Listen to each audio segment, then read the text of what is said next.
everybody. Today I will be reading The Complete Adventures of Curious George by Margaret and H.A. Rey.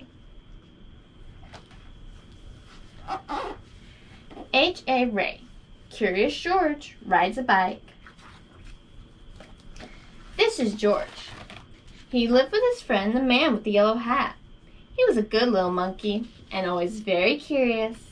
This morning, George was curious the moment he woke up because he knew it was a special day.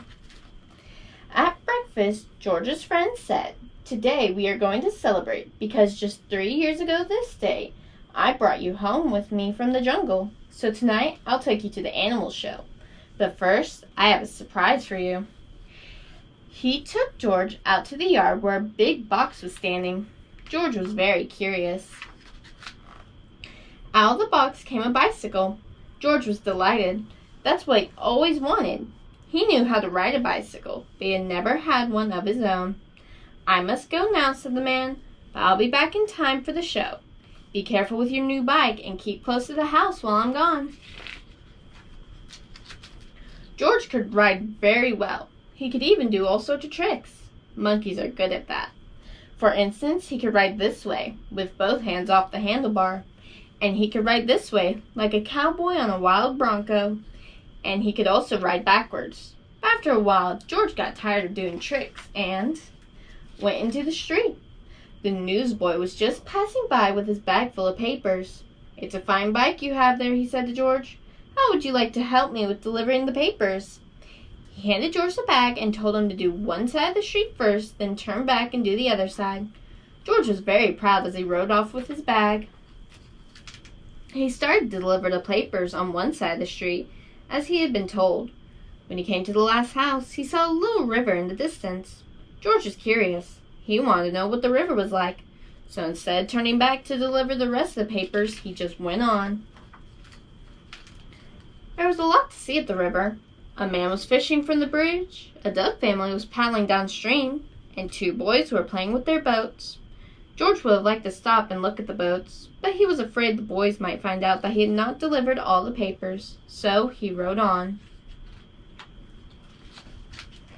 While riding along, George kept thinking of boats all the time. It would be such fun to have a boat, but how could he get one? He thought, and then he had an idea. He got off the bicycle and took a newspaper out of the bag and began to fold it. First he folded down the corners like this. Then he folded both edges up, brought the ends together, and flattened it sideways. Then he turned one corner up and the other one. Again, brought the ends together. He flattened it sideways, and then, gently, he pulled the ends open, and there was his boat. Now the moment had come to launch the boat. Would it float?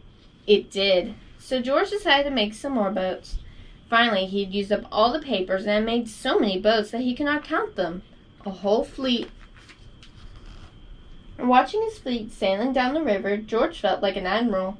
But watching his fleet, he forgot to watch where he was going. Suddenly, there was a terrible jolt. The bicycle had hit a rock, and George flew off the seat head first. Luckily, George was not hurt, but the front wheel of the bicycle was all out of shape, and the tire was blown out. George tried to ride the bicycle, but of course it wouldn't go, so he started carrying it, but it soon got too heavy. George didn't know what to do.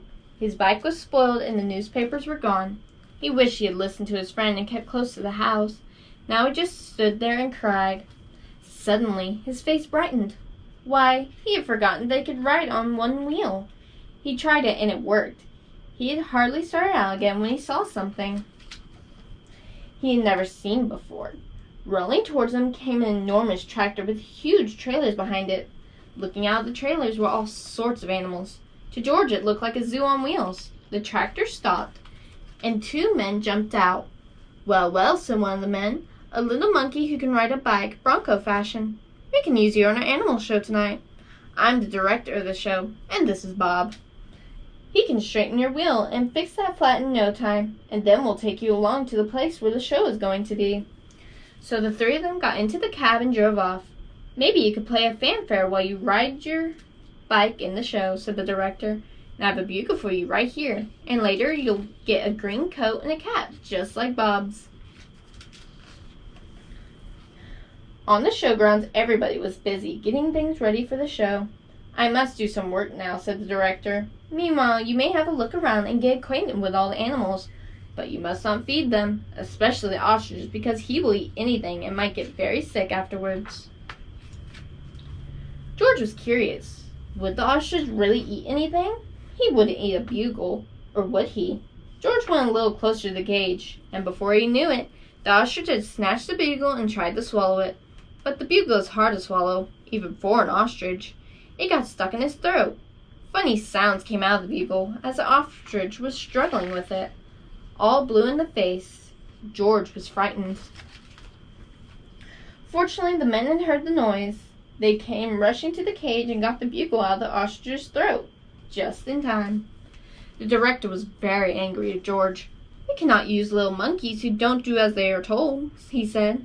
"Of course you cannot take part in the show now. We will have to send you home." George had to sit on a bench all by himself, and nobody even looked at him. He was terribly sorry for what he had done, but now it was too late. He had spoiled everything. Meanwhile, the ostrich, always hungry, had got hold of a string dangling near his cage. This happened to be the cage of the baby bear. As the ostrich nibbled at it, the door opened, and the bear got out. He ran away as fast as he could and made straight for a high tree near the camp. Nobody had seen it but George, and George was not supposed to leave his bench. But this was an emergency, so he jumped up and grabbed the bugle and blew as loud as he could. Then he rushed to his bicycle. The men had heard the alarm and thought at first that George had been naughty again. But when they saw the empty cage and the ostrich nibbling at the string, they knew what had happened. George raced towards the tree, far ahead of the men.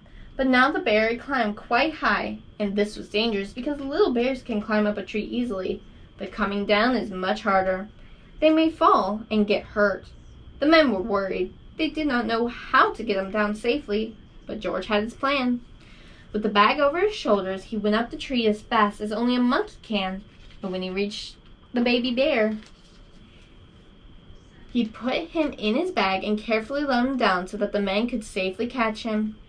Everybody cheered when George had come down from the tree. "You are a brave little monkey," said the director. "You saved the baby bear's life. Now you'll get your coat back, and of course you may ride your bike and play the bugle in the show."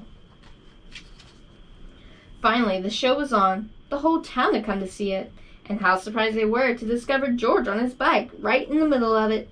The newsboy was there too, and also the man with the yellow hat, who had been looking for George everywhere and was happy to have found him at last. The newsboy was glad to have his bag again, and the people from the other side of the street, whose papers George had not made into boats, were not angry with him any more. When the time had come for George to say goodbye, the director let him keep the coat and the cap and the bugle. And then George and his friend got into the car and went home. Good night. That's the end of that story. I hope you have fun. Goodbye.